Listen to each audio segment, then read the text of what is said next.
Profe, la fecha del parcial que está fijado, ¿es la que va a quedar? Creo que sí. Ahora el 18 de septiembre. No lo tengo acá presente cuál es la fecha. Después verifico y les digo. Es la misma fecha para los dos turnos.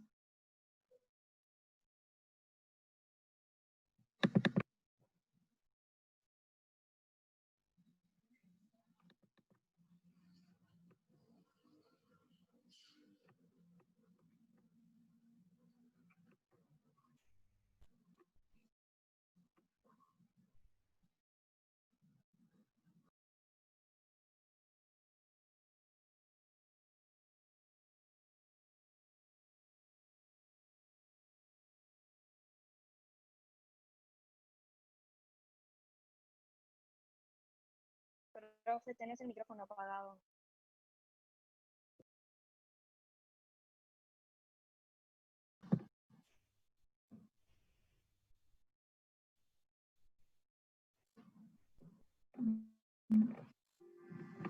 Disculpen, pero no es.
Está en silencio. Profe, está en silencio.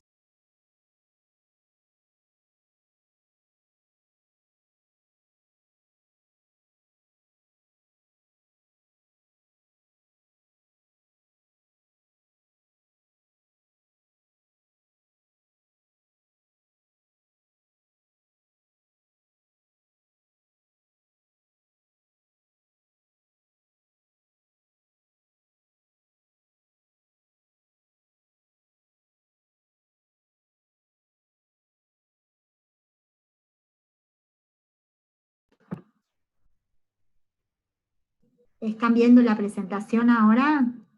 Sí, ahora sí. Bien. Bueno, les decía, nosotros estamos en una disciplina que es la administración. La semana pasada estuvimos analizando las definiciones, vimos la evolución desde el punto de vista teórico de ese concepto, cómo fue cambiando también con el correr del tiempo, vimos las distintas escuelas y las distintas teorías, y ahora nos vamos a enfocar en el tema de las etapas del proceso administrativo. Las etapas del proceso administrativo, esperen que me olvidé del pedido de la compañera que fue a grabar. ¿Dónde tengo acá?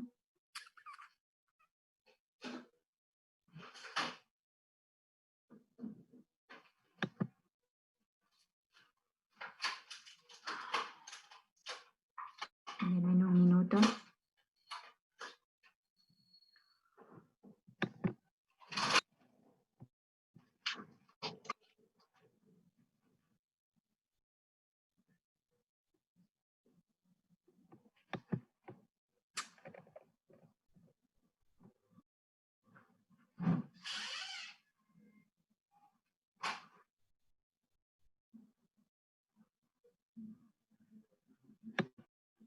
Bueno, les decía entonces, lo que nos vamos a concentrar en la noche de hoy es de hablar de las etapas del proceso administrativo.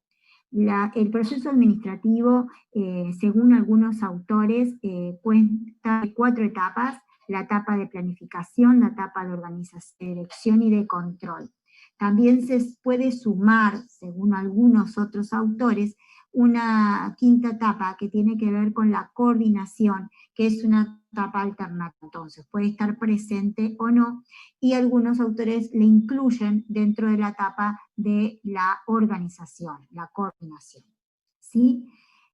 Cuando hablamos de las definiciones del proceso administrativo, dijimos, es una ciencia social, hablamos de que es un proceso que es sistemático y que consta de una serie de etapas.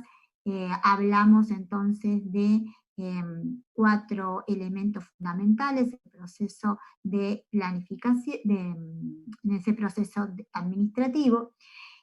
Hablamos de que esto se da, generalmente lo que se administra, lo que se gestiona, se da dentro de las organizaciones. Lo que nos interesa a nosotros es el análisis de las organizaciones de salud, y cada una de estas etapas tiene que ver con una pregunta. La planificación tiene que ver con el qué se va a hacer, ¿bien? Son las acciones que nosotros vamos a ejecutar en el presente pensando en el futuro. La organización tiene que ver con el cómo se van a hacer las cosas. La dirección tiene que ver con el hacer que se haga, o sea, y por quiénes, y tiene que ver con la toma de decisión, y el control tiene que ver en cómo se han realizado las cosas, ¿bien? Para ampliar aún más algunos elementos de cada una de estas etapas, podemos decir, la planificación entonces se parte de un elemento en el presente para crear un futuro deseado, decidiendo ya con anterioridad el qué, el cómo, el cuándo, el dónde, en quién y con qué vamos a hacer las cosas, ¿sí? La organización tiene que ver cómo vamos a combinar el trabajo entre los distintos individuos o los grupos humanos que van a efectuar entonces con los distintos recursos que tenemos el hacer. La dirección orienta la labor realmente del personal, de esos recursos humanos, para que se cumplan los objetivos que tiene la organización, que tiene la empresa, que tiene el servicio de atención a la salud, a través de la comunicación, del liderazgo, de la motivación. Son elementos fundamentales a la hora de dirigir. Y el control tiene que ver con comprobar que las cosas que se están ejecutando, las acciones, los programas, los proyectos que están planificados, se estén obteniendo o no, si no se están realizando de la mejor manera, si realmente los objetivos propuestos se están cumpliendo, y plantea entonces medidas de corrección y de mejora, ¿sí?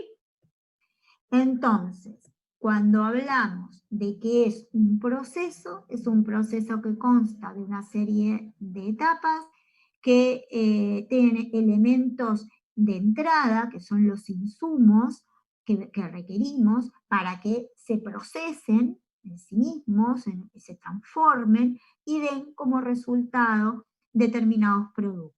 Esos productos normalmente tienen que ver con la efectividad, con la eficiencia, con la eficacia, con la calidad. Esos son los resultados esperados. En esos términos necesitamos resultados con esas características. ¿Bien?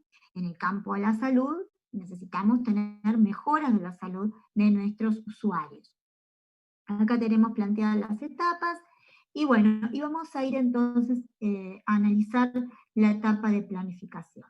Les mencionaba, la etapa de planificación tiene que ver con el ahora para el futuro, tiene que ver con el fijar objetivos, con evaluar las situaciones de partida, o sea, de dónde comienzo a trabajar, para ello tengo que hacer un diagnóstico de situación.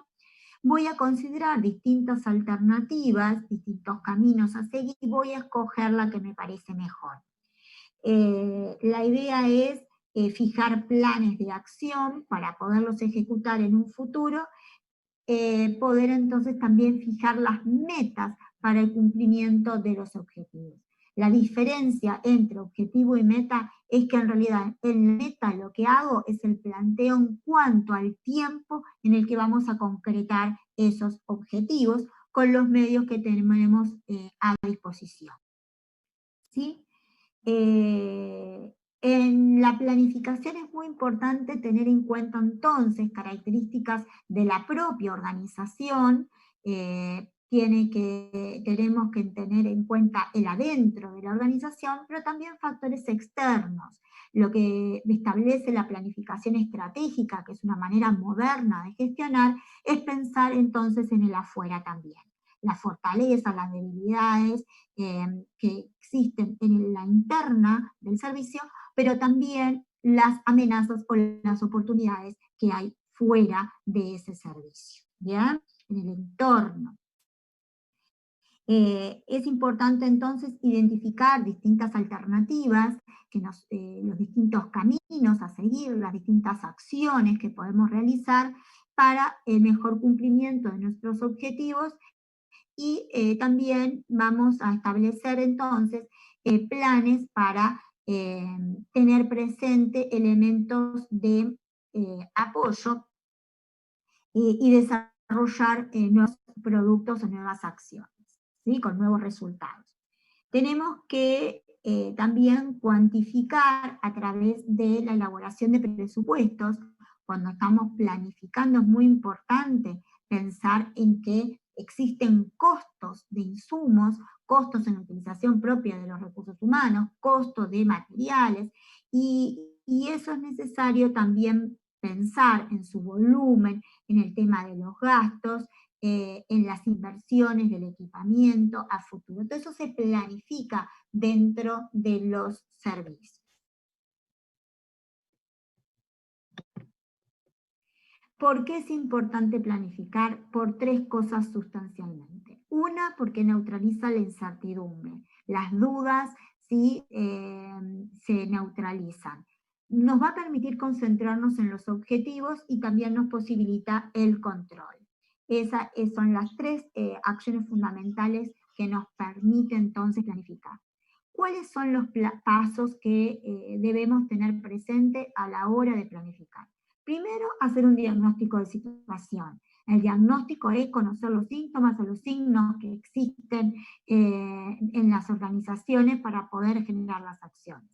Determinar un objetivo global, un objetivo que realmente pueda ser cumplido, establecer objetivos específicos, establecer metas, o sea, les decía, el plazo en el que se van a cumplir esos objetivos en relación al tiempo. Vamos a valorar distintas alternativas, vamos a confeccionar la mejor, vamos a establecer planes, programas o proyectos, que esos son los productos de la planificación, y tenemos que presupuestar. Tenemos que también pensar en la contrapartida económica que puede representar entonces la ejecución de las acciones. Y también se reajustan los planes de acción. O sea, se tiene que ver que lo que estemos haciendo, poderlo también rever en el momento de la ejecución, pero tenemos que tener distintas alternativas para poder reajustar ese plan. ¿Vamos bien hasta ahora? ¿Se va entendiendo? ¿Se va escuchando bien? Sí, perfecto.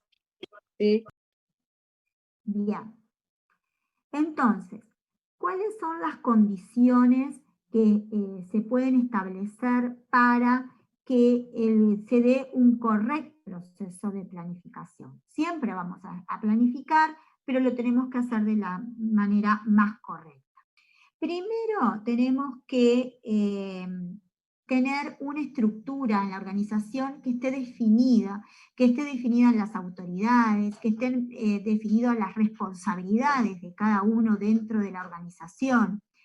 Eso es muy importante a la hora de planificar, porque también nos va a permitir entonces establecer claramente, con una visión más global, cómo es esa estructura de la organización, cómo es esa organización en sí misma. Otra de las cosas que tenemos que tener claras a la hora de planificar es cuál grado tenemos de centralización o descentralización de esa organización. Nosotros podemos hablar de servicios que pueden ser muy acotados, nosotros como asistentes higienistas podemos trabajar en un consultorio de características liberales, pequeño, pero también podemos trabajar en organizaciones que estén distribuidas en todo el territorio nacional. Hay prestadores públicos que están distribuidos en red en todo el territorio nacional, también prestadores privados que a varias localidades. Entonces, el tema del grado de centralización y de descentralización que existe en la organización es importante tenerlo presente cuando yo estoy planificando acciones, ¿sí? También es importante que sean conocidos y que esté claro la responsabilidad que tienen los gestores a la hora de los resultados que se van a exigir en la aprobación, en el propio servicio. Otro de los elementos es que existan procesos sistematizados para la elaboración de programas y de proyectos. Realmente dentro de las organizaciones y de las organizaciones de salud grande, se pide que se realicen determinados proyectos para el cumplimiento de determinados objetivos. Bueno, esto tiene que estar establecido, se tiene que hacer de manera sistemática para entonces dar cumplimiento a los objetivos de la organización. Otro elemento importante para el correcto proceso de planificar es contar con sistemas de información adecuados. Eso nos va a nutrir de información que sea adecuada para nosotros planificar correctamente. No tenemos que confundir información con sistemas informáticos. Muchas veces el sistema informático me va a dar información, pero no únicamente va a estar dada la información gracias a la informática. Puede haber una serie de informaciones que no estén dadas a través de paquetes. En la actualidad, la mayoría sí. En las organizaciones además más grandes, la información para poder planificar correctamente, es necesario que podamos entonces tener un adecuado manejo y disponibilidad de los sistemas de información. Seguimos. A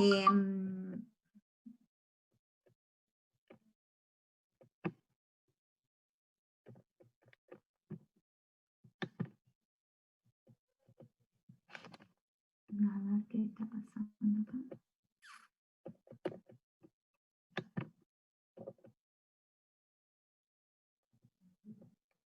Otras características que también tenemos que tener presente, a la hora de este proceso de planificar. Tenemos que ver la actitud que tienen los responsables en relación a la voluntad de implementación de los cambios. Es muy importante cuando estamos planificando pensar en eso. O sea, nosotros vamos a generar nuevos proyectos, los resultados, o sea, los productos de la planificación tienen que ver con planes, con programas, con proyectos, pero muchos de ellos van a depender entonces de que exista una voluntad para cambiar, para implementar.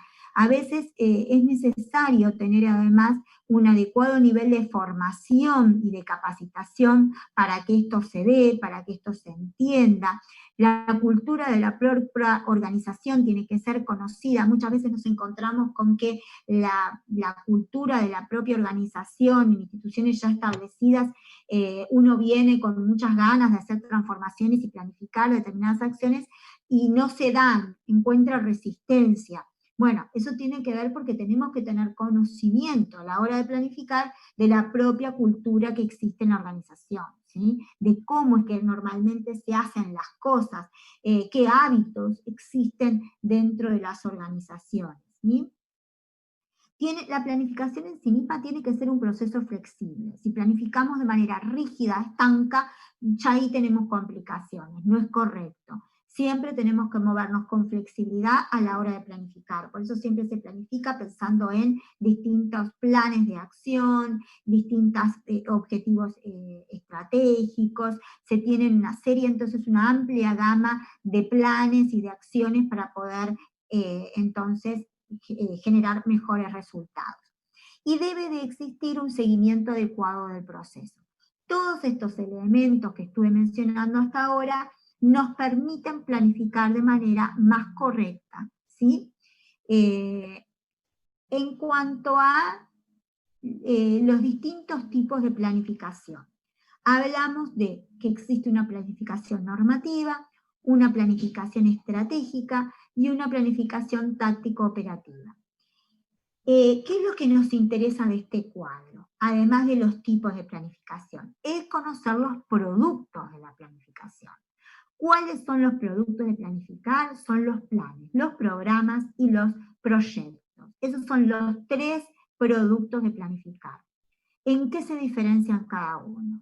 Normalmente los planes responden a un muy largo plazo, tiene que ver con fines más bien políticos de las organizaciones, tienen que ver con orientaciones, con prioridades.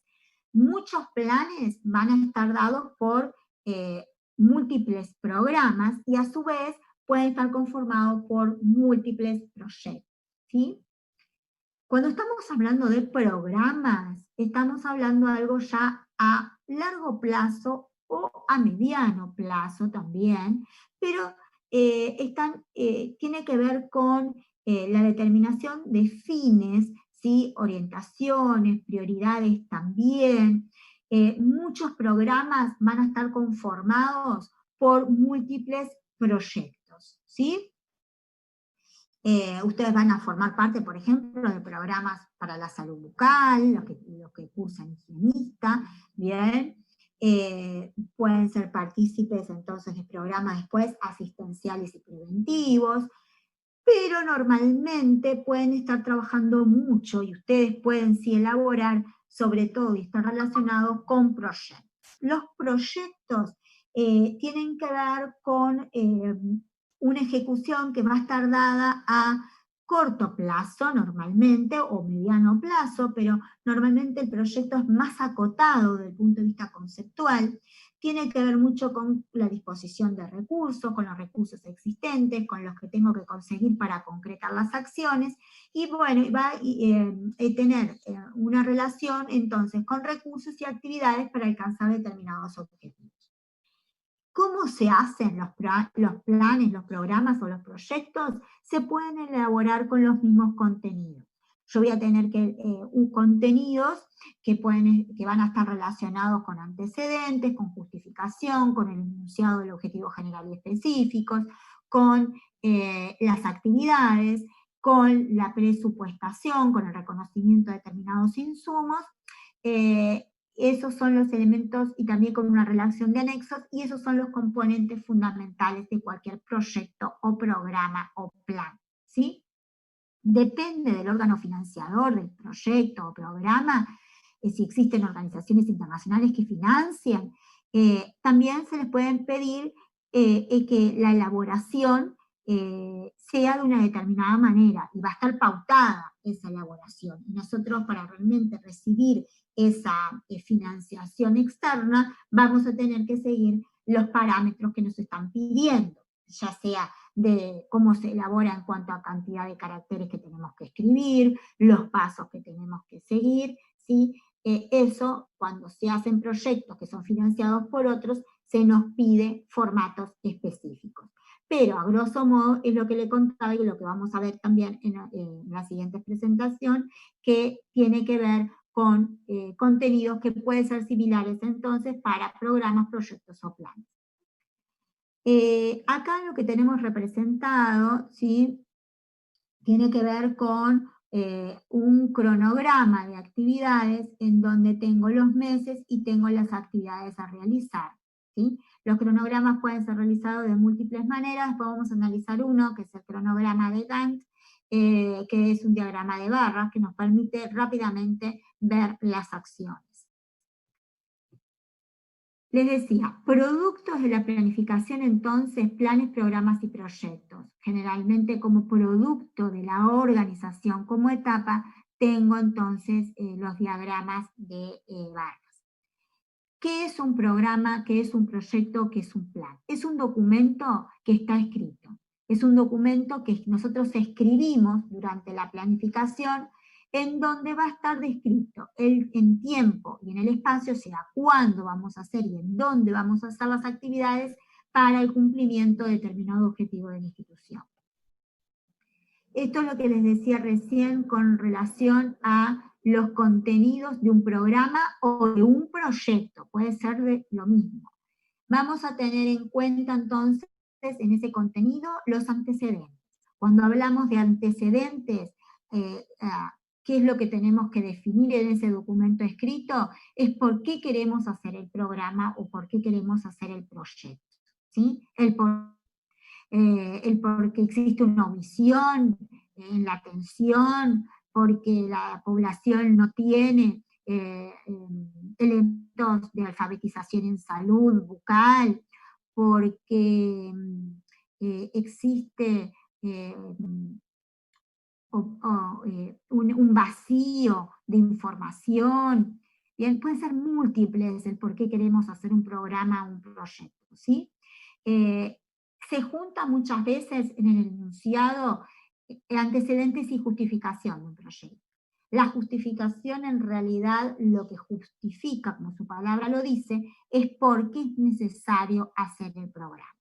Y ahí puede ser necesario porque lo queremos hacer, pero es necesario porque en realidad existe, no sé, patologías muy importantes en la población, necesidades en la población de determinada índole, y por lo tanto se justifica que se elabore este proyecto o este programa.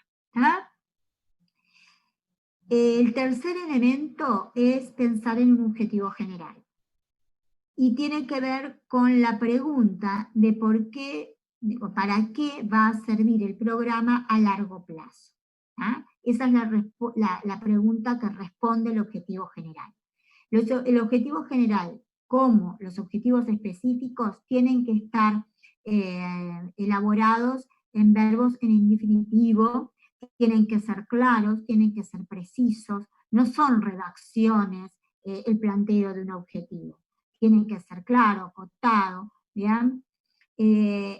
Antes se trabajaba mucho que, bueno, varios objetivos generales. Hoy se plantea que en un proyecto pueden haber 1 o 2 objetivos generales como mucho, y dentro de los objetivos específicos que responde a la pregunta ¿qué debe el programa en sí mismo lograr para contribuir a alcanzar el objetivo general? Vamos a ver que pueden haber varios objetivos específicos, pero tienen que estar siempre en relación con el objetivo general, ¿sí? Uno chequea un proyecto o un programa si realmente existe una relación entre las actividades, los objetivos específicos, los objetivos generales, y si también esto se relaciona con los antecedentes y la justificación. Cada objetivo específico tiene que dar lugar al cumplimiento del objetivo general. Al igual que las actividades tienen que ver con el cómo, el cuándo y por quién se producirán los resultados. Y las actividades pueden ser diferentes, van a ser distintas, si vamos a hacer un proyecto educativo, si vamos a hacer un proyecto asistencial.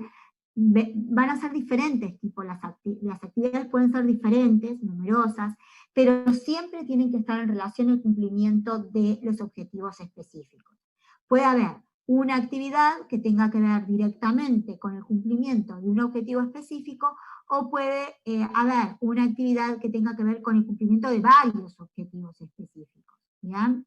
Por eso tiene que estar clara las actividades en relación a qué objetivos estamos cumpliendo. ¿Cuáles son los objetivos específicos con que cumplimos para que realmente se dé el cumplimiento de esos objetivos específicos? Otro elemento importante serían los productos o los resultados que nosotros pensamos tener, y es, bueno, mediante qué producto concreto o con cuántos de ellos cumplirá el programa o el proyecto con sus objetivos específicos. ¿Sí? Los resultados pueden ser analizados de distintas maneras, pueden ser distintos resultados. En el área de la salud puedo pensar, bueno, cuántas personas mantuve en salud, cuánta cantidad de actividades educativas realicé, si realmente me tracé un número específico de actividades educativas, número de talleres. Puede ser prestaciones específicas, el número de profilaxis, de trajes, puede ser de distintas los resultados. El mismo mantenimiento de la salud ya entonces es un producto a alcanzar. El grado de satisfacción también de los usuarios de un servicio o del programa X establecido, o del proyecto X, también puede ser un elemento a considerar como producto. Otro elemento que hace el programa o proyecto son los insumos y por lo tanto el presupuesto. Y tienen que ver directamente con qué recursos vamos a realizar las actividades. Estamos en la etapa de planificación y estamos elaborando un documento escrito que puede ser un proyecto o un programa. Lo que tengo que saber es que las acciones que vamos a realizar implican la realización de costeos, o sea, nosotros tenemos que evaluar que las acciones van a tener una contrapartida económica. Ya sea contratación de recursos humanos, ya sea utilización de materiales, ya sea las distintas actividades que pretendemos hacer, tienen que estar costeadas, ¿sí? Y nosotros tenemos que presupuestar para poder entonces dar cumplimiento a los objetivos que nos estamos planteando. Hay proyectos que ustedes tienen que hacer una presupuestación clara para que los puedan financiar.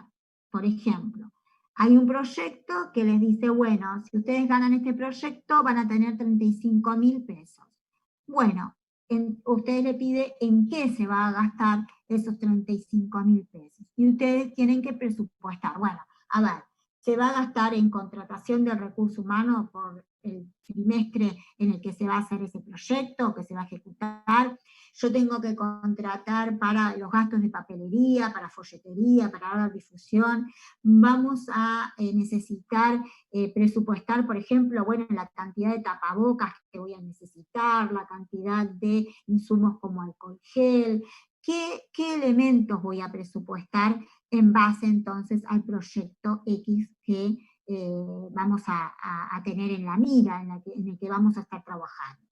Es muy importante, ¿sí? Es muy importante definir, tener presente, por ejemplo, a veces se presupuesta los viáticos, el transporte, el gasto en peajes, el gasto en gasolina, todas esas cosas se presupuestan, porque uno además después tiene que dar la contracara. En esto se gastó y presentar todo lo que se gastó una vez que se ejecutó el proyecto, ¿bien? Entonces es muy importante la parte de presupuestación en los programas o en los proyectos, y por lo tanto en la planificación, cuando estamos pensando en el hacer, todavía no hemos hecho nada, estamos pensando cómo vamos a hacer las cosas. Eso es planificar. Acá están entonces los contenidos que les mencionaba, antecedentes, justificación, los objetivos, el planteo de actividades, cómo nos vamos a organizar, cómo vamos a ejecutar, cómo vamos a controlar y evaluar las acciones, eso también tiene que estar pensado de antemano, tiene que estar definido, ¿sí? Muchas veces se ponen en juego programas que no sabemos cómo lo vamos a evaluar, eso es un gran error. Tiene que estar pensado cómo se van a evaluar las acciones para ver si realmente los resultados se van a cumplir en los mejores, en el mejor tiempo, o sea, de la mejor manera. También en los proyectos o en los programas hay lo que se llama un apartado de relación de anexos, que ahí va a estar la información, por ejemplo, que por determinadas características no va a estar dentro del documento original del proyecto, del programa.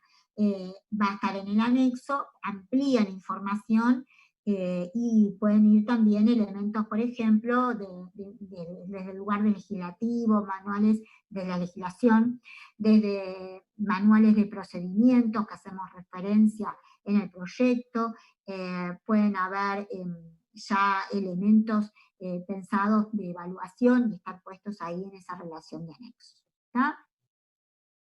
Bueno, y ahí estamos terminando la conceptualización de lo que es la etapa de planificación y sus productos, ¿sí? Y qué cosas debe de tener el contenido entonces de un programa o de un proyecto que muchas veces ustedes van a trabajar directamente en la realización propia del proyecto o van a intervenir en un proyecto o en un programa ya establecido, ¿sí? ¿Vamos bien por ahora? ¿Alguna pregunta? Sí, bien. Bien. ¿Algo que ustedes cuando leyeron los materiales de esta etapa no se entendió?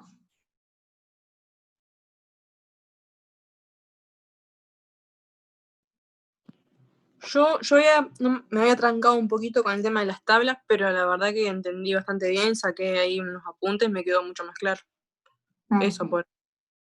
Bien, bien, bien. Cualquier cosa ustedes me preguntan, ¿sí? Yo voy avanzando en la explicación, pero ustedes me paran, ¿sí? Se sacan el micrófono, me preguntan, que, digo, tratamos que la explicación esté más clara o más lenta, ¿sí? Para que realmente se entienda.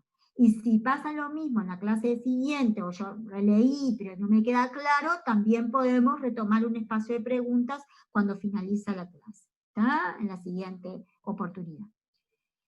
Vamos a ir a la segunda etapa, la etapa de organización. Bueno, básico. Siempre preguntamos, bueno, ¿cuál es la definición? ¿Qué es organizar? Siempre vamos a ir por ese lado, ¿no?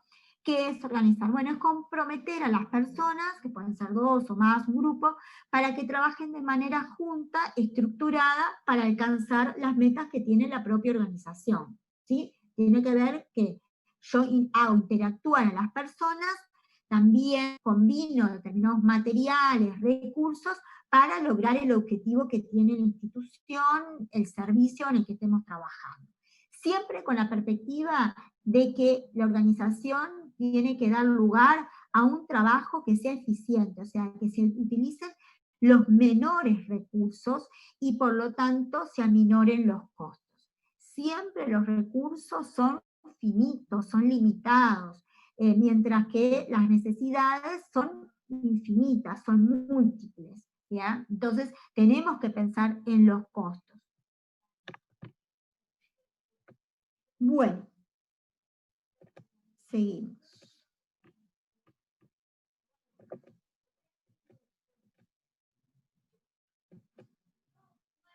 No sé por qué se tranca un poquito la presentación. Ahí, ahí. En esa etapa de organizar, establecen las relaciones entre los participantes del proceso, entre las personas, ¿sí? Se establecen medidas de coordinación. Por eso, cuando comencé la charla, les dije, hay autores que en realidad esa etapa de coordinación, que es una etapa alternativa, algunos hablan que como es tan importante, ponen separada, la ponen como una quinta etapa. Pero en realidad otros hablan de que estaría dentro de la etapa de organización, ¿sí? Esa interacción que existe y la coordinación que se da da lugar a una estructura, a una forma, a la estructura de la organización. A la estructura, además, después vamos a ver que da lugar a una estructura formal. Y cómo nosotros podemos representar de manera gráfica la estructura de una organización es a través de un organigrama. Es la expresión gráfica de la apariencia que tiene entonces esta organización, ese sistema organizativo, en donde se van a establecer las jerarquías, en donde se van a establecer las áreas, y cuáles dependen de unas de otras, los departamentos, ¿sí? Quiénes dependen de qué, ¿sí? Y van a estar establecidos entonces de manera importante las jerarquías, ¿sí? Existen diferentes tipos de organigramas, vamos a ver más adelante, bien, que se clasifican de distintas maneras, pero para recordar que como producto entonces de la organización nosotros vamos a tener los organigramas como una expresión gráfica que nos permite visualizar rápidamente cómo se estructura la organización formal. Entonces, en la organización vamos a tener la estructura, vamos a tener el funcionamiento para la manera más adecuada de cumplir los objetivos, bien, que se definieron en la etapa de planificación. Vamos a identificar y clasificar y agrupar funciones y actividades para el logro de los objetivos de la institución, del servicio. Se va a asignar a cada grupo de personas determinadas funciones, determinadas actividades, fulanito va a hacer tal cosa, el otro menganito va a hacer tal otra, se encarga de tal otra, bien, para poder cumplir de la mejor manera, y se van a establecer también en la parte organizativa medidas de control, de coordinación, que pueden ser tanto horizontales como verticales, entre los distintos grupos, bien, que tiene que ver también con los cargos que cada uno cumple dentro de la organización, con las funciones que las personas cumplen dentro de la organización. Entonces, mando una definición de qué es un producto de la organización, les comentaba, los organigramas son productos de la organización. Es una representación gráfica de la estructura formal de la organización, porque la estructura informal no está graficada, ¿bien? Tiene que ver con las relaciones de los individuos, con las relaciones informales que hay dentro de la organización, que muestra entonces las interrelaciones entre las unidades, los niveles jerárquicos y los grados de autoridad que existen dentro de las organizaciones. Por eso rápidamente sabemos quién depende de quién, y si yo tengo que ir a la dirección general, ya sé que tengo que ir a la general y no tengo que ir a otro departamento. ¿Ah?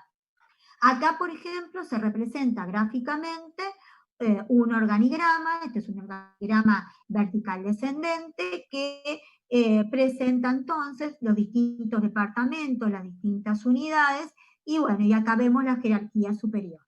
¿Ah? El director, después viene un secretario general, y bueno, y los distintos departamentos que están de manera horizontal. ¿Cómo se representa normalmente? Con rectángulos, bien, y con líneas, y depende también del tipo de organigrama, vamos a ver que estas líneas pueden ser continuas o discontinuas, ¿sí? Eso vamos a profundizar, está en los libros de Villar más adelante. Otro producto de la fase, de esta etapa de organización, son los flujogramas, que son representaciones gráficas, pero son representaciones gráficas ya no de la estructura, sino que de cómo hacemos las cosas, de los procesos que vamos a realizar dentro de las organizaciones. Tiene que ver con de los diferentes pasos que se van a dar de manera secuencial, en orden, van a estar sobre determinado procedimiento, bien, que normalmente puede seguir el usuario, puede ser el usuario externo, pero también el usuario interno. O sea, los propios trabajadores pueden tener en sus departamentos, en sus áreas de trabajo, en sus servicios, flujogramas, que tiene que ver con el cómo hacemos las cosas de manera ya pautada y ordenada. No todo procedimiento se hace un flujograma, porque no sería útil, se hacen los más importantes. En el caso, por ejemplo, de las asistentes y también de las higienistas, los flujogramas, por ejemplo, importantes, por ejemplo, son los que establecen los mecanismos de bioseguridad. ¿Cómo se puede hacer entonces la esterilización? Y eso es importante tenerlo presente. A veces en las organizaciones esto está el diagrama, que alguien nuevo sepa y recuerde rápidamente o sepa cómo en esa organización se realiza tal procedimiento, ¿sí? Y no quepa ninguna duda que se tiene que realizar así. Por eso generalmente se realizan flujogramas de cosas importantes, ¿sí? Que tienen trascendencia para la organización, que tienen trascendencia en términos de calidad, de seguridad.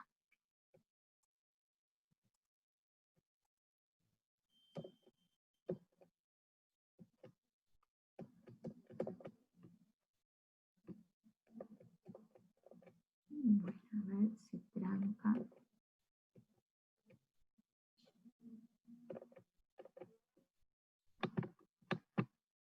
Acá tenemos representado un flujograma. El flujograma está construido por rectángulos, pero también por otras figuras geométricas, por ejemplo, los rombos. Los rombos representan el momento de la toma de decisión, si es por sí o por no, bien, y también va a estar relacionado con líneas o flechas. Acá es otro flujograma, que tiene que ver con, está pensado más desde el lugar de los usuarios. Dice, bueno, por dónde entra el paciente, por dónde debería de seguir, si se dan determinadas situaciones, y bueno, y cuando el paciente se retira del hospital. O sea, son útiles tanto para la interna de la organización como para también los pacientes externos. Otros productos de la etapa de organización. Las políticas. Las políticas a nivel organizativo se habla que son guías que establecen parámetros generales para la toma de decisiones. A veces son ambiguos y pueden dar lugar a interpretaciones diversas. Pero si ustedes indagan, por ejemplo, en algún servicio de atención en la salud, van a ver que siempre, bueno, a ver, está establecido cuál es la política institucional, cuáles son los caminos a seguir, ¿bien? ¿Qué orientaciones tiene ese servicio? ¿Bien? Si pertenece al sector público, si pertenece al sector privado. Hay determinadas políticas internas de la organización que pueden estar enunciadas. Otro de los productos tiene que ver con los reglamentos. Los reglamentos sería un conjunto de procedimientos que van a regular el funcionamiento de la organización o las unidades. Pueden haber también áreas que tengan reglamentos específicos por el grado de seguridad que puedan tener en determinada área, por ejemplo. Entonces, las acciones que se realizan ahí y los procedimientos están pautados. ¿Está? Esto es importante de conocer cuando uno ingresa a una institución, a un servicio, porque ustedes pueden estar involucrados, de que tienen que conocer esos reglamentos o que los tienen que elaborar si no existen. Entonces también es importante conocerlo. Y la regla en sí misma es la declaración explícita que indica lo que se debe o lo que no se debe hacer. ¿Está? Está muy pautado, porque en realidad hay instituciones que están reglamentadas a nivel muy pequeño, ¿bien? Bueno, estas cosas no se tienen en cuenta, pero cuando estamos en grandes, sí se tienen presentes.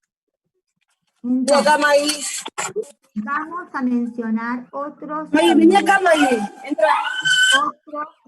Podemos Maggie. Vamos a productos importantes, que son los manuales de normas y procedimientos que ustedes dentro de la organización pueden encontrar. Diferenciar una norma de lo que es un procedimiento.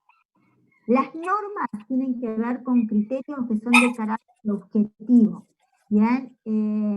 Son criterios objetivos bajo los cuales se define la tarea y el procedimiento de manera de poder evaluar el cumplimiento adecuado de las mismas. Tía, tiene el micrófono encendido, no se escucha, profe. Sí, digo, traten de leer la definición.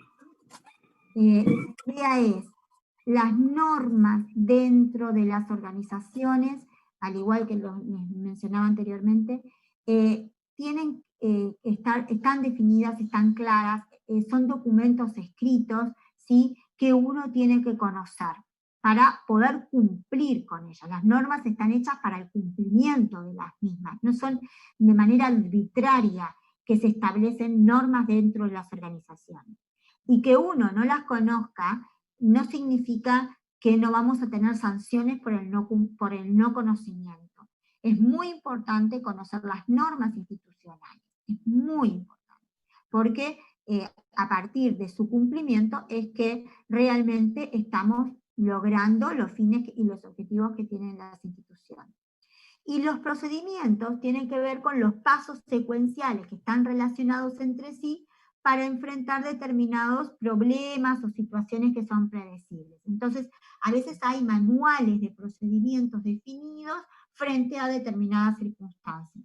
Bueno, ¿qué hacer frente a la organización en relación al acoso? Yo me veo acosada, ¿bien? Soy una trabajadora que me están hostigando, que me están, ¿sí?, acosando, de distinto, pueden haber acoso de distinta índole, pero bueno, hay procedimientos que están escritos, que están establecidos, hay normas institucionales que me permiten entonces ampararme en determinadas acciones, ¿sí? Y voy a actuar de determinada manera en base a eso. O si yo veo o observo a nivel de la dirección de un servicio determinadas situaciones, también entonces puedo ampararme en la normativa existente dentro de la institución. Por eso es tan importante conocer esto.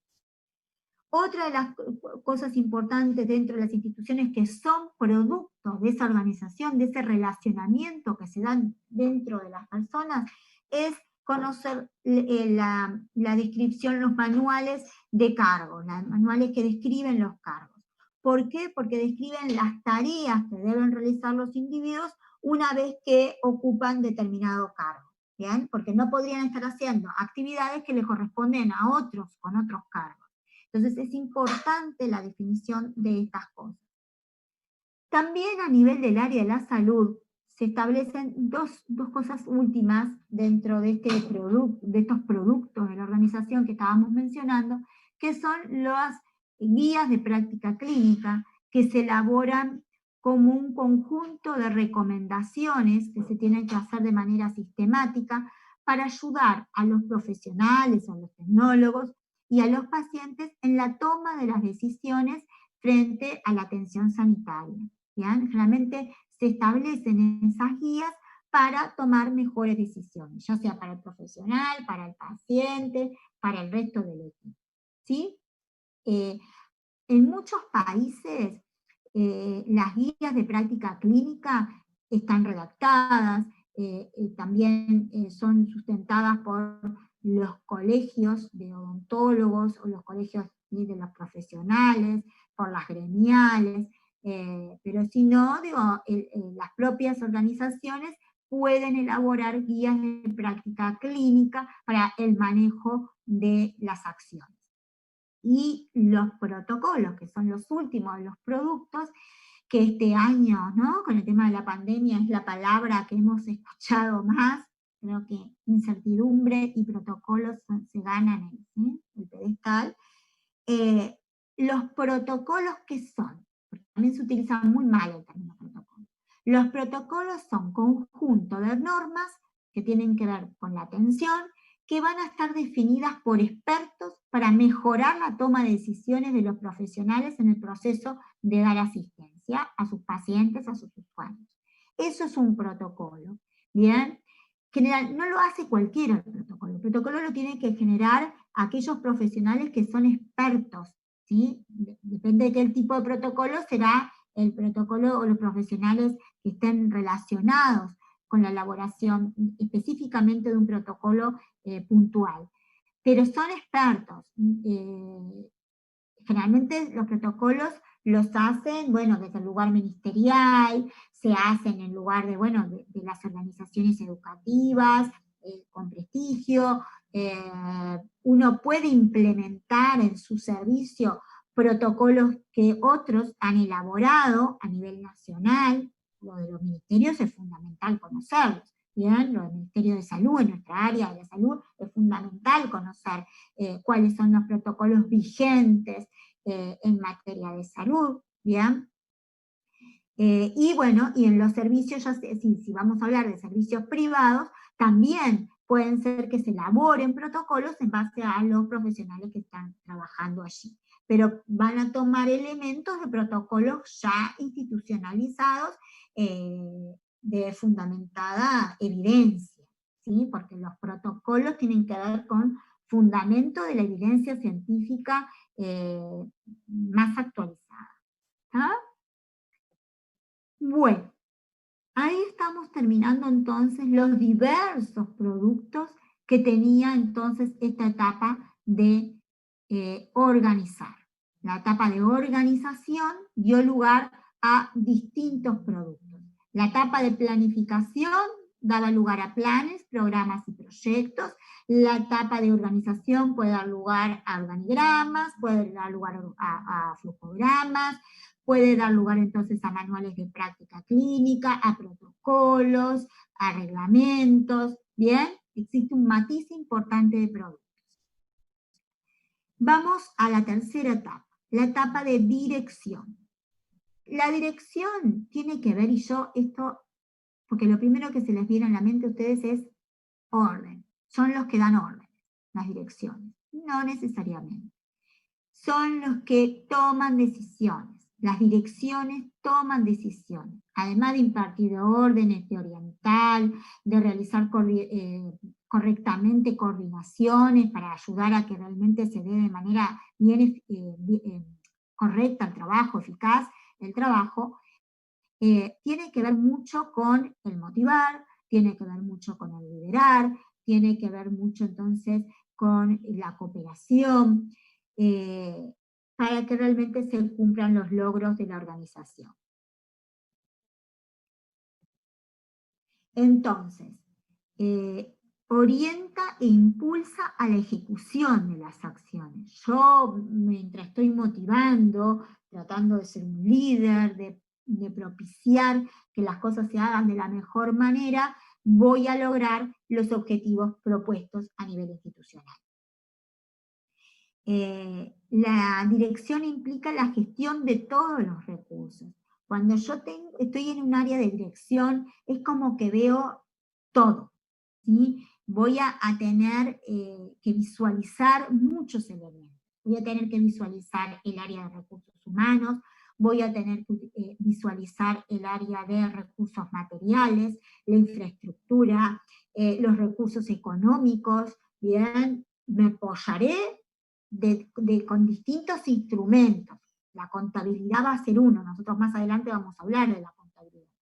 Vamos a apoyarnos en los sistemas de información, vamos a tener que tener entonces sistemas informáticos para tener una información oportuna, eficiente, que pueda realmente tomar decisiones en tiempo oportuno, ¿sí? Tengo que tomar decisiones acertadas, entonces tengo que tener información.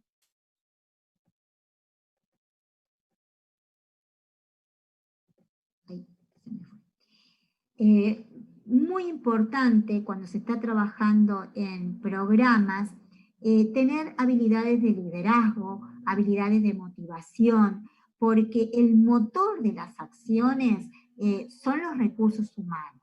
Son los recursos humanos que contratamos, son los recursos humanos que a veces están desmotivados, son los recursos humanos que tenemos que actualizar, tenemos que realmente propiciar la actualización continua, ¿sí?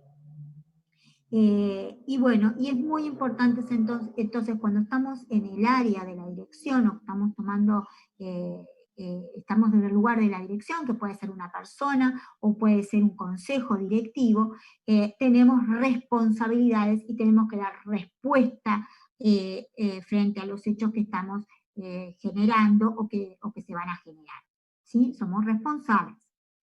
Entonces, la dirección en concreto tiene que ver con la toma de decisiones, tiene que ver con un liderazgo dentro del grupo, con una motivación de todo el equipo, con una comunicación certera. Hay que saber comunicar muy bien, ¿sí?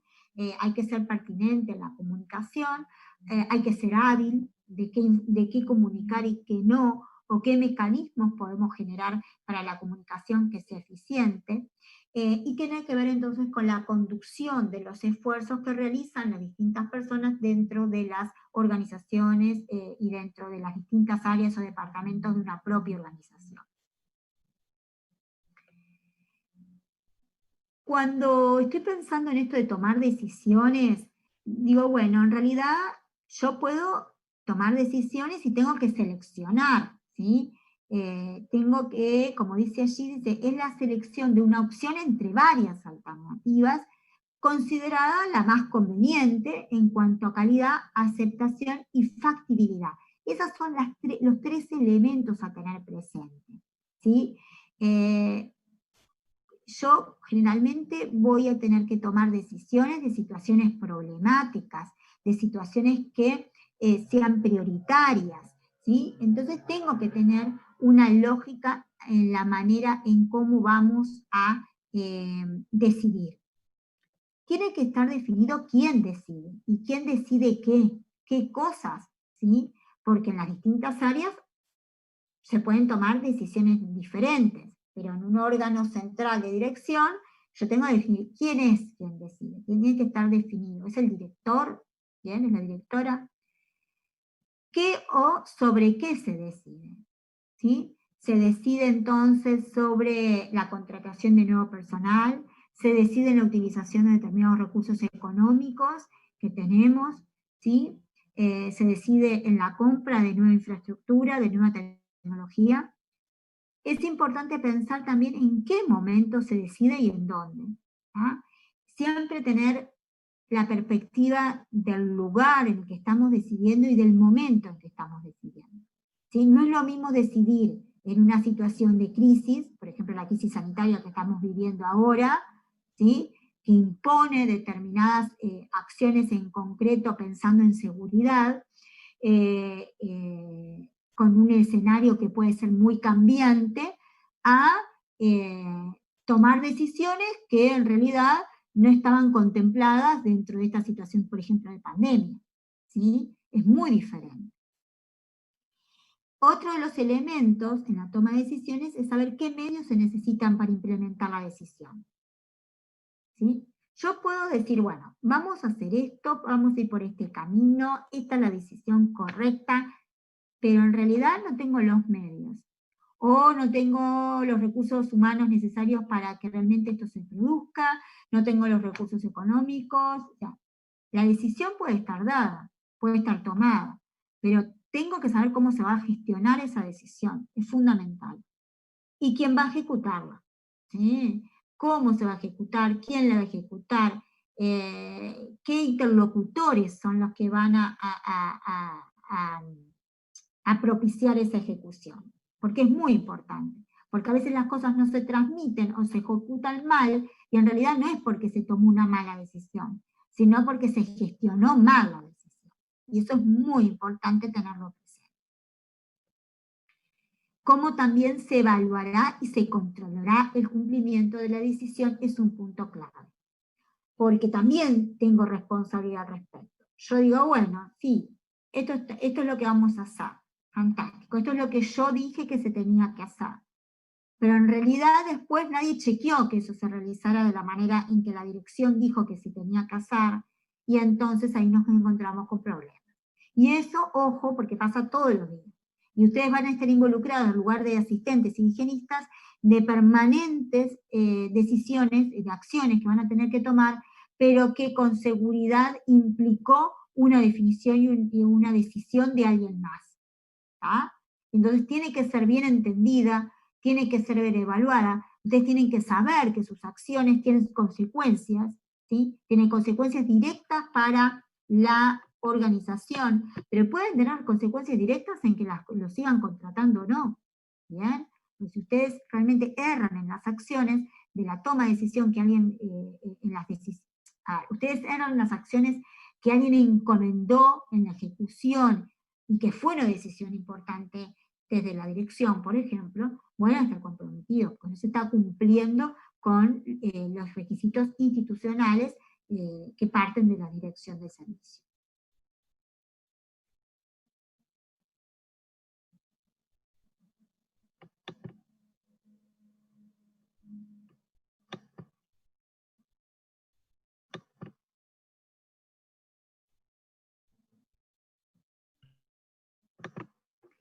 Bueno. Vamos a proseguir.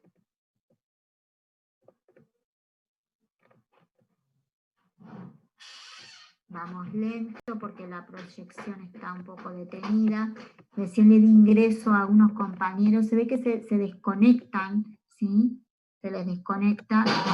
Y bueno, tenemos que... Sí, tengo problemas con el internet y se me desconecta cada rato. Por eso, sí, yo veo que tienen ese inconveniente. Lo que pasa es que también acá se me detiene un poco ¿sí? La presentación también. Bueno, entonces en esa toma de decisión vamos a avanzar y es importante identificar y caracterizar los problemas, ¿sí? Tener un orden también, un criterio de identificaciones de cómo vamos a decidir, ponderar esos criterios, establecer entonces un balance, un valor, ¿bien? Identificar distintas alternativas, analizarlas, seleccionar las alternativas que nos parecen más pertinentes, implementar la alternativa, comunicar la decisión y evaluar entonces la eficacia de esa decisión. Esto es un ejercicio interesante porque, a ver, comúnmente no se tiene en cuenta que la dirección toma decisiones y que estas acciones son fundamentadas, y que también esas acciones, si es el gestor es serio, obviamente, ¿no? Y el director es serio, y tienen que ser evaluadas y repensadas. Entonces, tiene que haber una identificación y formulación del problema y también una limitación en tiempo y espacio. Tiene que haber información suficiente desde el punto de vista cuantitativo o cualitativo del problema o de la situación que nosotros queremos abordar y solucionar. Se tiene que identificar las distintas fuentes de información, porque no me quedo solo con una, sino que puedo utilizar varias fuentes de información para poder obtener los datos más certeros y poder entonces dar respuesta a ese problema específico. En todo momento, vuelvo a repetir, se necesita de información, y se necesita de una información que sea adecuada, que sea pertinente, que esté en tiempo y forma esa información. Entonces, en cuanto al problema, yo tengo que pensar las hipótesis que lo pueden causar, que explican los motivos por los cuales ese problema está dentro de la organización.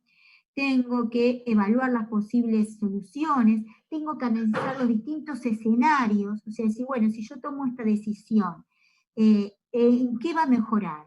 ¿Qué puede suceder? ¿Qué alternativas tengo? ¿Puede generar un retroceso en determinados planes, en determinadas acciones? Es muy importante pensar los distintos escenarios. ¿Este es un momento para tomar la decisión o deberé de esperar que pase determinado momento para realmente tomar una decisión? ¿Ah? Entonces siempre necesito de tener información. Cuando uno tiene presente y tiene que ponderar las decisiones, o sea, cómo voy a tener en cuenta esa toma de decisión, yo lo puedo hacer teniendo presente la trascendencia del fenómeno, la magnitud de ese fenómeno, tener en cuenta la eficacia, pero también la factibilidad, la conveniencia, la aceptabilidad, la calidad. Eso es muy importante, porque si yo no pienso en que la toma de decisión, si este criterio que voy a tomar tiene en cuenta estos aspectos del problema y las alternativas que puedo entonces dar a lugar, si realmente lo que yo propongo se puede ejecutar, se puede llevar a cabo, si no estoy tomando decisiones a lo loco, ¿bien? Sin tener en cuenta el contexto, sin tener en cuenta, como decíamos hoy, la cultura organizacional, sin tener en cuenta que sea el momento realmente en donde se pueda aplicar esas decisiones. Es muy importante saber si es aceptada por los miembros de la organización. A veces hay directores que dicen, bueno, cambios muy importantes todavía no es el tiempo adecuado, los recursos humanos no lo aceptan, entonces a veces hay que presentar otros proyectos previos, trabajar determinadas ideas para que después la idea sea aceptada, la decisión final sea aceptada, ¿sí? Entonces, es importante pensar estos elementos de factibilidad, de conveniencia, de aceptabilidad, y de cómo repercute en la calidad. Todas esas son alternativas a tener presente para la toma de una decisión que sea correcta, ¿bien? Entonces, como vemos, la toma de decisión no es algo que se haga a lo loco, no, por eso digo, las personas que están en los lugares de dirección toman decisiones permanentemente, pero hay una metodología detrás que respalda esa toma de decisiones, o debería de respaldar la toma de decisiones.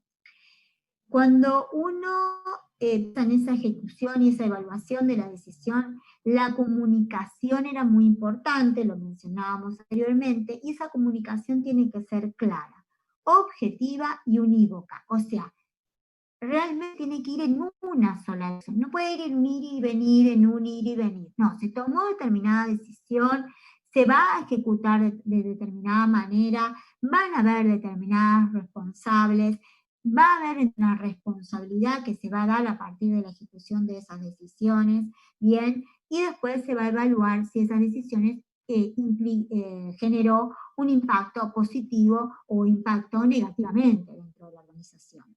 Para todo ello siempre es necesaria la información, y como les digo, con ciertas características. Vamos a tener después un teórico específico de información, de sistemas de información. Pero ya desde el vamos, de las etapas del proceso administrativo, identificamos la necesidad de tener buenos sistemas de información, ¿sí? Hay ciertas limitaciones o condicionantes que están relacionadas con el ámbito de decisión. Primero, el nivel de conocimiento de quién decide. Yo recién les mencionaba esto de alguna manera, ¿no? Hay gente que no sabe qué es lo que está decidiendo o qué consecuencias pueden tener sus decisiones. Entonces, la visión lineal de los problemas, esto de pensar que existe una única causa y que la solución es solucionar una única causa, ¿sí? Es raro que se dé dentro de las organizaciones. No hay causas únicas, generalmente dentro de las organizaciones hay múltiple causalidad, ¿sí? Dentro de por qué se dan, cosas que se dan, y entonces tenemos que pensar desde ese lugar también, desde la multicausalidad para poderlo resolver. Y hay distintas teorías de cómo resolver dentro de las organizaciones.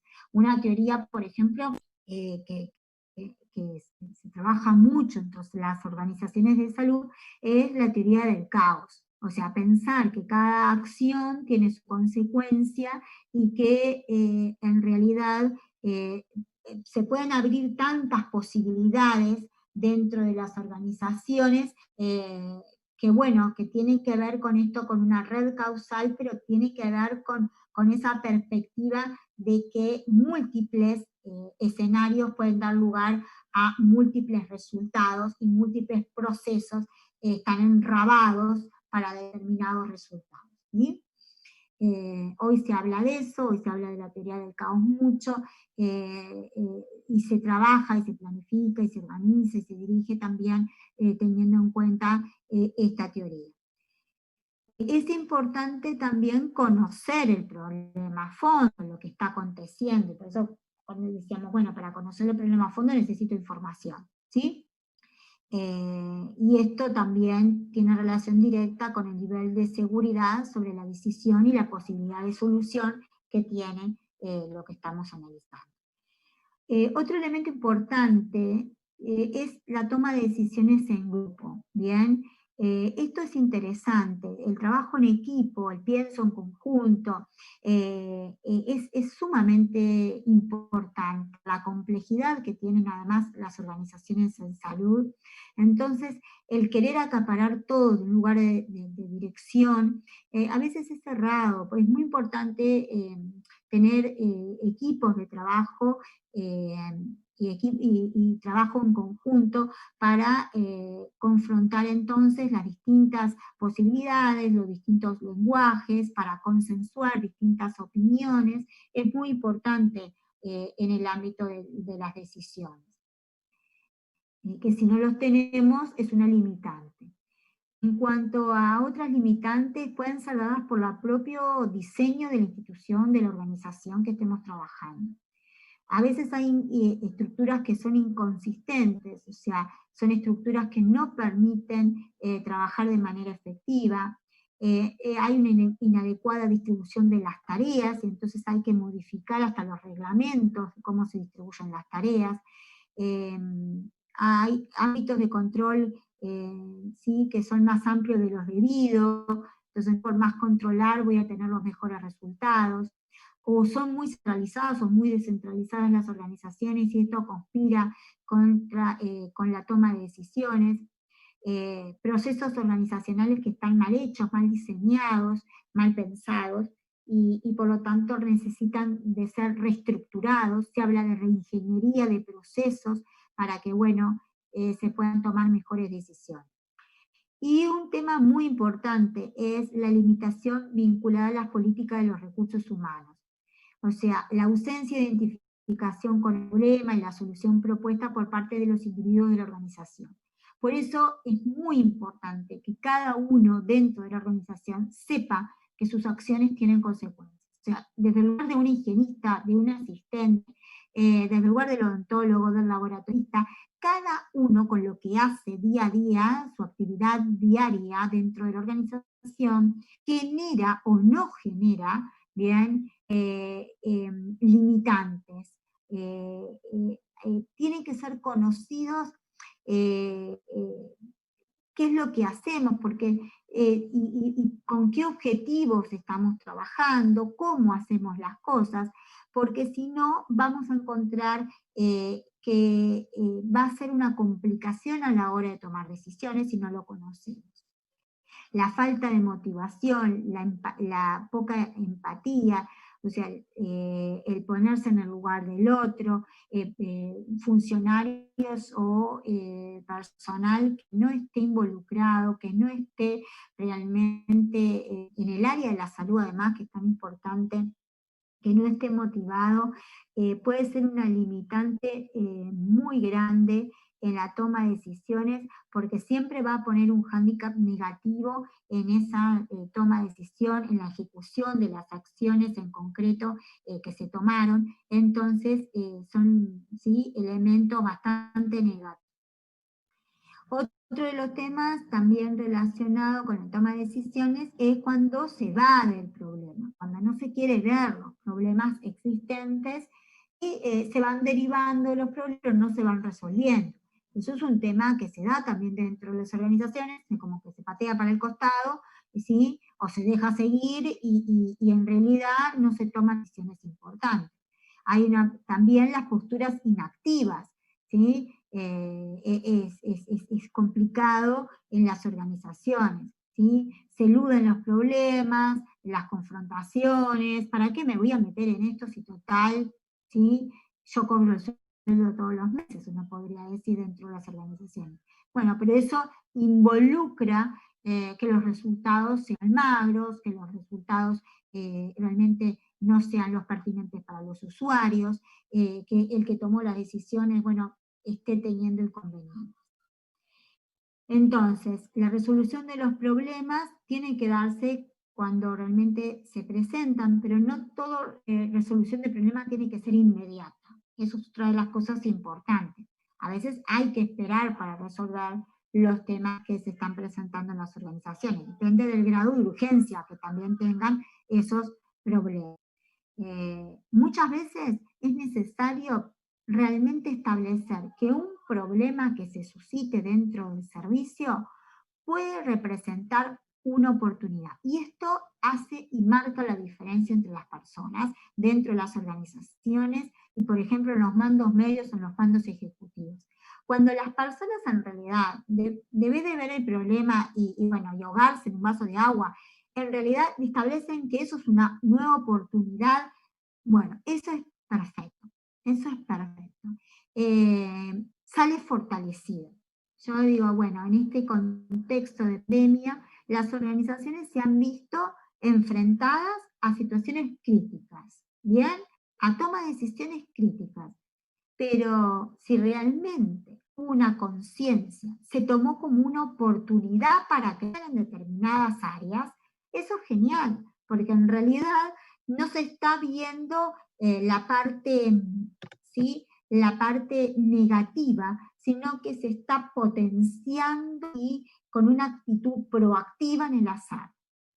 Les comentaba hoy a mis estudiantes de odontología que cuando uno tiene que pensar bueno, este nuevo escenario mundial que tenemos y en servicios, y que bueno, próximamente van a ser trabajadores de servicios, o sea, considerar que las acciones que se realizaban previo a la pandemia y quedarse congelado en cómo hacíamos las cosas previo a pandemia, es un tema, pero nosotros tenemos que tener una actitud activa, o sea, decir, bueno, post pandemia hay determinados protocolos que cumplir, tenemos que avanzar, tenemos que trabajar, el riesgo, la incertidumbre no me pueden frizar, no me pueden congelar, ¿sí? Tengo que sacar, tengo que actuar, ¿bien? Y vamos a tener que actuar. Y dentro de las organizaciones es muy importante eso. Evidente que hay miedos, evidente que hay riesgos, pero bueno, hay que tener una actitud proactiva, hay que pensar que es una nueva oportunidad y acostumbrarse a una serie de cosas nuevas, ¿bien?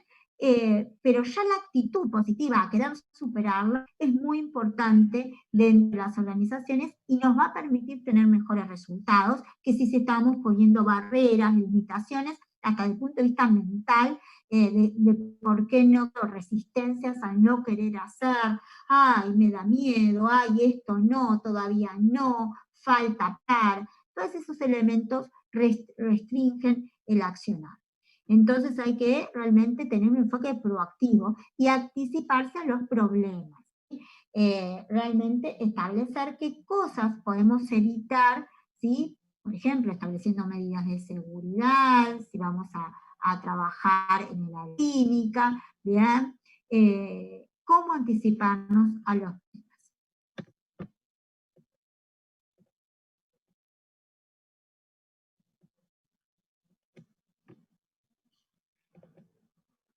Bueno. Les mencionaba reiteradas veces la importancia de los sistemas de información para la toma de decisiones. ¿Por qué? Porque caracteriza el problema, lo identifica, lo limita, ¿bien? Nos permite, bien en términos cuantitativos, saber si el problema es de mucha trascendencia o no, ¿sí? Por ejemplo, bueno, a ver, hay desafiliaciones de determinados servicios. Bueno, tengo que saber cuántas desafiliaciones. ¿Y quién me va a dar eso? Bueno, me lo va a dar el sistema de información. Me va a decir, bueno, a ver, ¿cuántos usuarios nuevos tenemos? ¿Cuántas afiliaciones tenemos? Entonces eso me va a marcar el rumbo, ¿bien? Falta el análisis de las alternativas. Yo voy a poder entonces establecer distintas alternativas para seguir. Y me permite evaluar el resultado de la decisión que ¿está? Porque me va a permitir, bueno, tomé una decisión para mejorar tal cosa. Bueno, realmente con esa decisión espero unos meses y evalúo nuevamente, y el sistema de información me da datos que yo voy a analizar y que se van a transformar en información para que yo pueda entonces ver si realmente la decisión fue correcta, si tengo que, bueno, otra vez tomar otra nueva decisión, bien, o retirarme en la decisión tomada. El trabajo en equipo, ahí es grupo, pero normalmente se habla de trabajo en equipo, que no es lo mismo que grupo, pero el equipo es muy importante. Los equipos de salud conformados hacen que los resultados sean más efectivos, más eficientes, de mejor calidad, ¿bien? Permite que de las distintas áreas que conforman los integrantes del equipo, uno pueda tener entonces mejor visión, mejores resultados, ¿sí? Los distintos campos del conocimiento, si estoy hablando de equipos multidisciplinares o multiprofesionales, también me permiten entonces tener una visión más integral de problemáticas. También legitima y incrementa la aceptación. Si yo, por ejemplo, bueno, trabajé con los que representan a los gremios, con los que representan a los usuarios, con los que representan, o sea, a los propios recursos humanos, los trabajadores, o sea, eso legitima la toma de decisión. Si yo trabajé con los otros, bueno, hubo un pienso en colectivo y hubo un pienso entonces que vamos a ir todos hacia el cumplimiento de esos objetivos porque fueron analizados en conjunto, fueron trabajados, llegamos a acuerdos orales, ¿bien? Entonces también presupone una actividad que es mucho más creativa, más, sí, no porque fulanito lo dijo, lo tenemos que hacer, sino bueno, hubo un pienso en conjunto, toma decisiones en conjunto y con seguridad vamos a obtener mejores resultados. Entonces, la tendencia hoy es hablar en las direcciones de la importancia del liderazgo, de la capacidad de influir, de guiar, de orientar, de vigilar, ¿sí? De acompañar a las personas, teniendo comportamientos además positivos, que potencien aquellos elementos positivos que tienen los grupos para que realmente se dé se cumplan los objetivos de las instituciones. Acá está aquella etapa que decíamos que algunos autores introducen, que es la coordinación, que es la etapa alternada. Mencionamos, puede estar dentro de organización, pero tiene que ver con el ajustar las partes. Cuando estoy coordinando, tengo que coordinar partes que están en funcionamiento para poder tener un mejor fundamento, que no existan duplicaciones de acciones, que no existan fricciones, y debe de existir buenos mecanismos de compasión. Bueno, y estamos llegando a la última etapa, por ser la última no menos importante, muchas veces no tenida en cuenta en las organizaciones de salud o en las instituciones, pero ya no se puede pensar en organizaciones que no tengan medidas de control, ¿sí? De distinta índole. ¿Por qué? Porque permite medir y corregir los objetivos, porque nos asegura que los procesos se den de la manera en la que se planificó, y porque nos permiten entonces supervisar las distintas actividades. Cuando nosotros estamos controlando, no es un fin en sí mismo, es un medio para lograr mejores acciones. En realidad, no solo va a controlar una persona, sino que es una función de todos los niveles y de todos los cargos dentro de las organizaciones. Normalmente todos controlamos, a pesar de que puede existir alguien que, bueno, garantice o se contrate para supervisar determinadas acciones. Pero el contralor, en términos generales, lo podemos hacer todos dentro de las organizaciones, ¿sí? El control, además hay un control mutuo dentro de los los recursos humanos, por ejemplo, de las organizaciones. Cada nivel jerárquico va a ser responsable directo del nivel jerárquico dependiente, o sea, del que está por debajo. Cuando veíamos los organigramas, decíamos, bueno, los niveles jerárquicos superiores son responsables de los niveles jerárquicos inferiores. Más controles no significa que voy a tener un mejor control. No se puede controlar todo, porque eso incluye y genera recursos, gastos que son innecesarios, costos innecesarios. Entonces hay que definir claramente en dónde vamos a controlar. Deben estar en correspondencia entonces cuando identificamos con el grado de riesgo. Y esto tiene que ver mucho con las medidas de seguridad. O sea, voy a controlar aquello que en el proceso se puede salir, ¿sí? Se puede generar riesgos, puede generar inseguridades, ¿sí?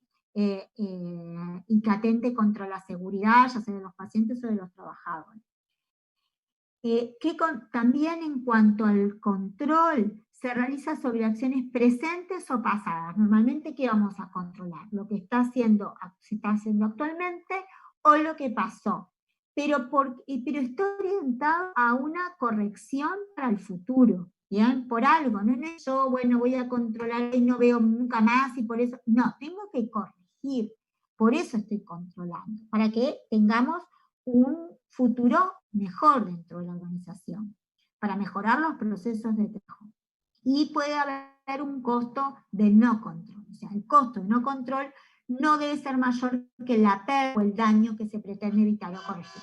Tiene que haber un balance entre los costos que yo voy a tener, porque cada medida de control va a tener una contrapartida económica, entonces tengo que pensar muy bien. Por eso voy a estar controlando todo, porque si no hay un desbalance importante.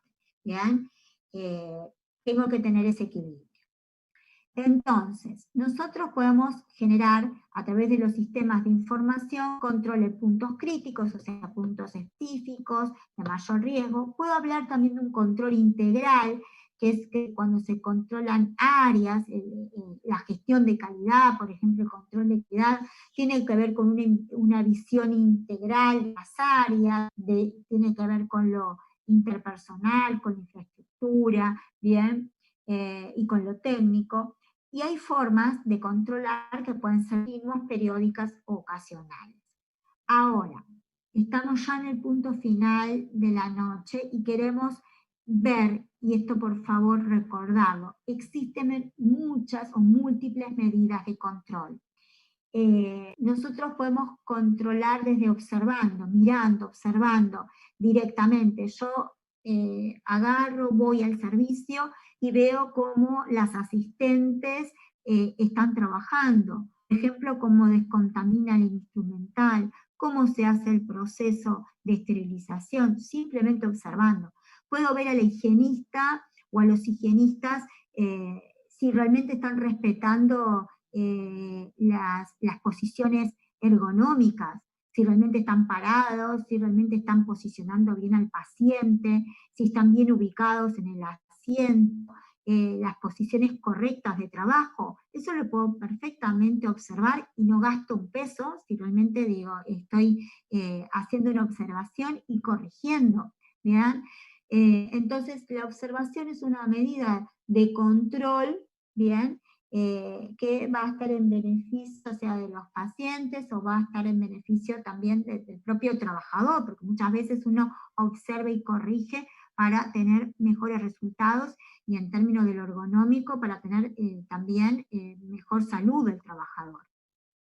Otra manera es la inspección, que tiene que ver ya la inspección con un control y una multa, en caso de que exista incumplimiento o desviación de la norma. Por eso es tan importante saber qué normas existen institucionales y si, por ejemplo, se pueden dar entonces inspecciones. Se puede inspeccionar de la infraestructura que se tiene, se puede inspeccionar desde el tema de, ¿no? O sea, impositivo, se puede inspeccionar desde la seguridad social, se puede, un servicio, se puede inspeccionar desde los desechos contaminantes, ¿bien?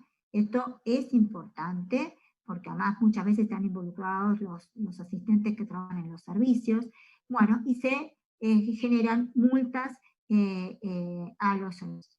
Otra manera de controlar es la verificación, que es la comprobación del cumplimiento de una serie de normas. ¿Sí? Yo verifico, voy y, bueno, tengo que verificar porque la dirección o la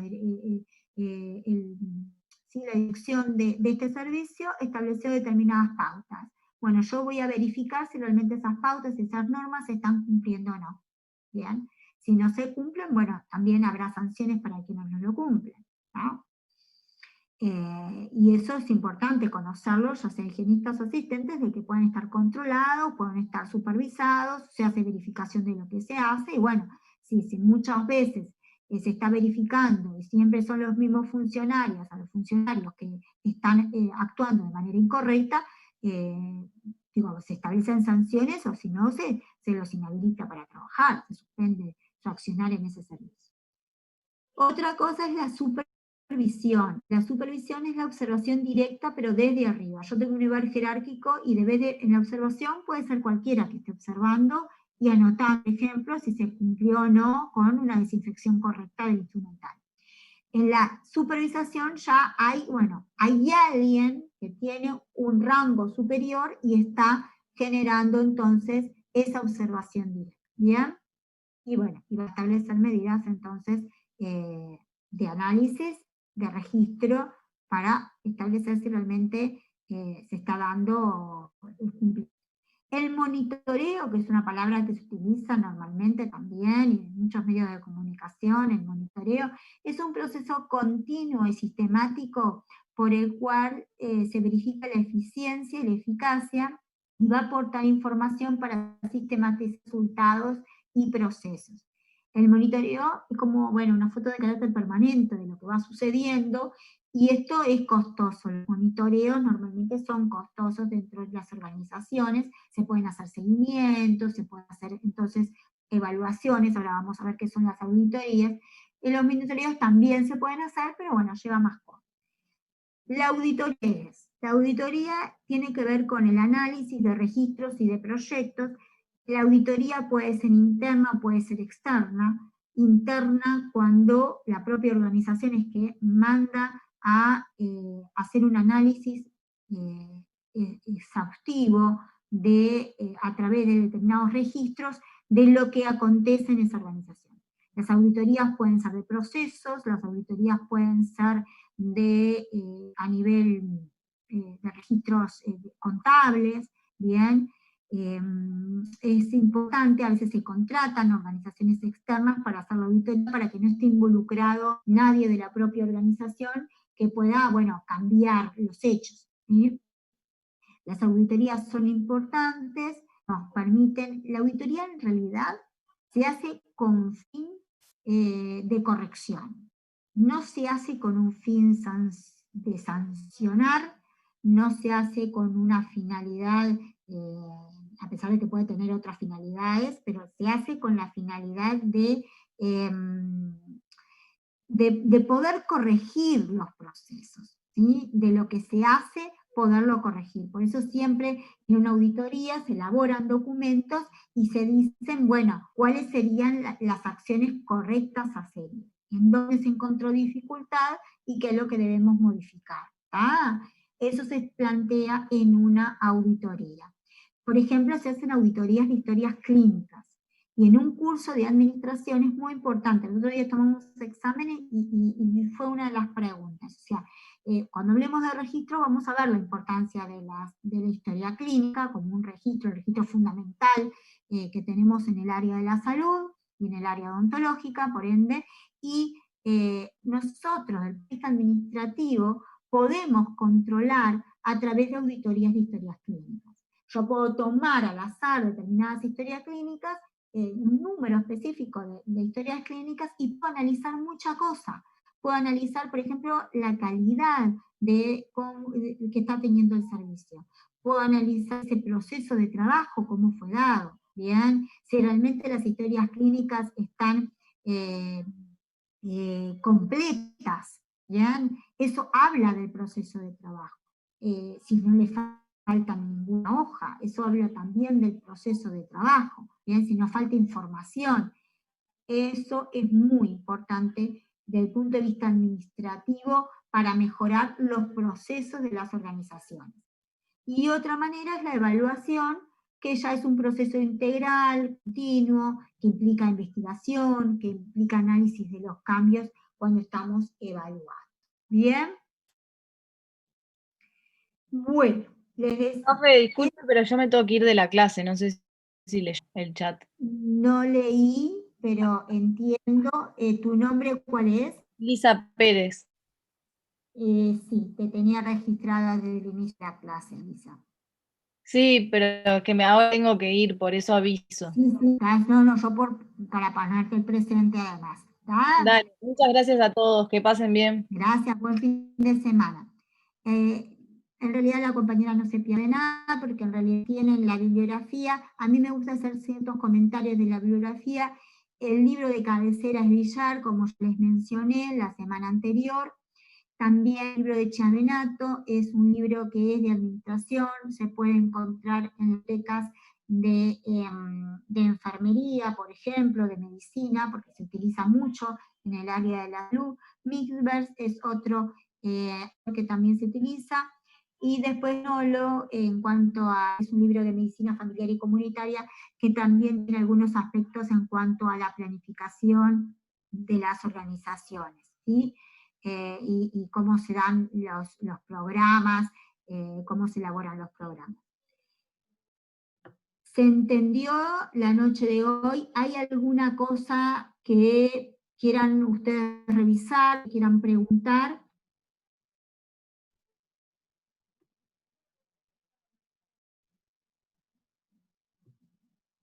¿No?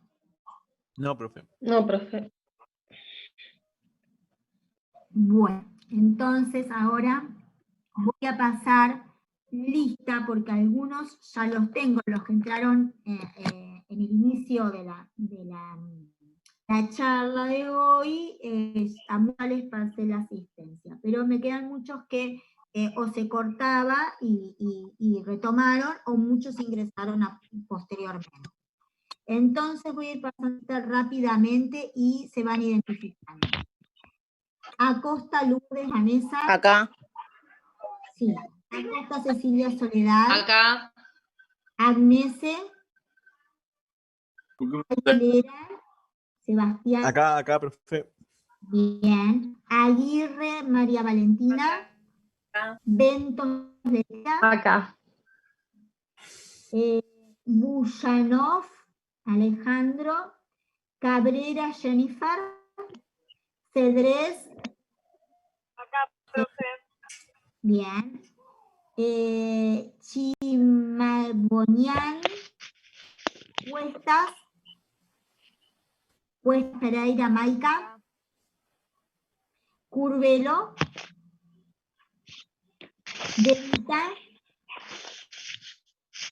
Devita estaba en su momento. Sí, presente. Devoto también estaba. ¿Sigue estando Devoto? Sí, presente. Duarte. Duarte Evelyn. También estuvo Duarte. Profe, puso en el chat la compañera Bien, que está. perfecto. Les agradezco que ustedes me miren, porque así yo, si no, voy a hacer todo a la vez. Duarte. Echevaleta, no. Erreca Verónica, ¿no entró? Bien. Fernández García Dayana. Acá, presente. Sí. Ferraro, Janina. Ferreira, Gentile estaba. A ver si Acá. están. Bien. Giglio, Acá. también. Jiménez y a José. Les pido. Acá. Bien. Quiro. Quito acá. Bien. Gómez Olea. Sí, profe. Gómez también. Gómez Marcel. Acá. Bien. Perfecto. González Puy. Acá. Florencia Anita. Sí, correcto. Ah, bien. Semana pasada no estuviste, ¿no? No pude entrar, profe, se me trancó la internet. Bien, bárbaro. Florencia, González, ¿tú estás identificada con nombre y apellido? Sí. Guli, Magdalena. Acá. Larrondo, Méndez Belén. Méndez